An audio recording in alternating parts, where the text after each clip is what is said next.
Ever scrolled through Singapore's property listings and thought, how can anyone actually afford this? Yeah, exactly. It's like you open up one website and your jaw just drops at the numbers, right? Right, exactly. And it's not just the sticker shock, it's the whole puzzle of why prices are so high and how people are still managing to get in. Yep. So let's dive right into it. We're talking HDB resales, private condos, and landed homes. These prices have seriously, surged over the last decade. Right. For example, HDB resale prices went up by, about 44.5%, and private condos and landed homes have, seen a similar surge, around 44% as well. Mm-hmm. And if we look at early 2025 numbers, the median HDB resale is roughly 590K. Condos hit around 1.78 meter, and landed properties skyrocket to about 4.2 meter. Yes. And when we break that down, like price per square foot, HDB is around $600 PSF. Condos clock in at about $2,000 PSSF, and landed property isn't too far behind at around $1,800 PSF. Yeah, it's crazy when you think about it.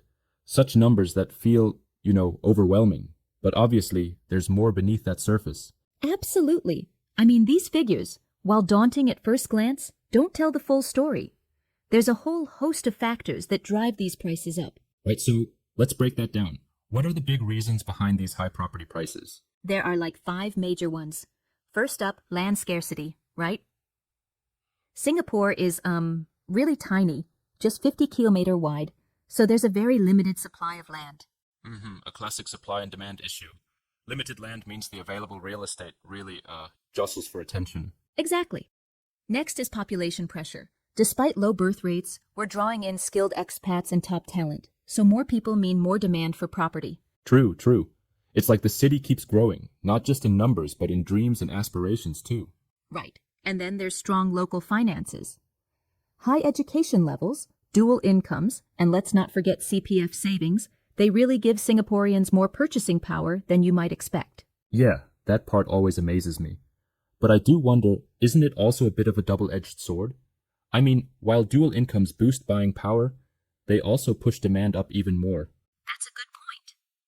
It's like, on one hand, the financial strength is impressive, but on the other hand, it can fuel a tighter market. Still, it's our next reason, foreign demand. Right. Foreign buyers, even with ABSD at 60% for most, still find Singapore so safe and stable that they can't stay away. Yep, and then we have wait times for BTOs, which are about 4 to 5 years long, pushing many buyers to jump into the resale market. That extra demand, well, it just drives prices even higher. It's a fascinating mix. Structural constraints, global interest, and even the waiting game contribute to these high numbers. Right? And don't forget the rise in construction costs and a shift toward more singles wanting to live alone. That, creates even more upward pressure on prices. Yeah, it's not just about government policies or population. It's a web of, economic and social shifts too. Interesting, right? Absolutely. Which brings us to the next big question. If prices are so astronomically high, how are people still buying property in Singapore? Exactly. What's the secret sauce here? Well, it really boils down to a mix of government support and some pretty smart financial planning. For instance, there are grants up to $201 for new BTOs and even up to $230K for HDB resale buyers. Yeah, that's huge. And then the new Prime Plus BTO schemes, although they come with longer minimum occupation periods, offer even more subsidies. Right. And another key thing is the CPF system. You can actually use your ordinary account savings for down payments, which really eases that upfront cash crunch. It's like having a built-in savings plan that paves the way, making a home more financially accessible despite the sky-high prices. Exactly. And then there's the fact that Singaporeans are, pretty conservative borrowers. The average loan-to-value ratio sits at just 42%, so most buyers end up putting down nearly half the price up front. Yeah, that puts them in a strong position if, interest rates start to climb. It creates a sort of safety buffer that keeps the market relatively stable. Right. And that stability is key. Even if things get tight, the risk of defaults is lower because buyers aren't over-leveraged. What's really neat is how these measures, grants, CPF, conservative borrowing, combine to create a scenario where ownership is accessible despite those intimidating prices. Yeah, it's almost like a finely tuned ecosystem. But it doesn't stop there. Let's talk about what you, as a buyer, can actually do in this market. Absolutely. There are some smart moves that can really tip the scales in your favor, right? Right. For starters, use your CPF wisely. Max out your OA for that down payment, but keep enough cash on hand for renovations or emergencies. Mm-hmm. That's like planning for the marathon, not just the starting sprint. Exactly. And if you can, paying more upfront saves you thousands in interest over time. True. Plus, it reduces the overall loan burden. It's like, why pay extra when you can shave off those interest charges, right? Right. And then it helps to use affordability tools. HDB's calculators, bank tools.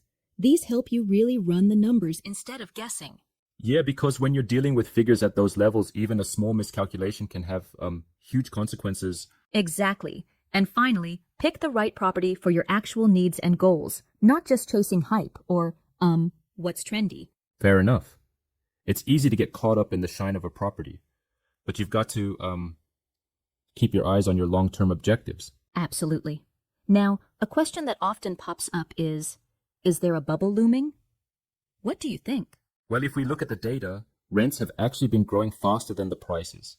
That suggests it's less about pure speculation and more rooted in real demand. Right.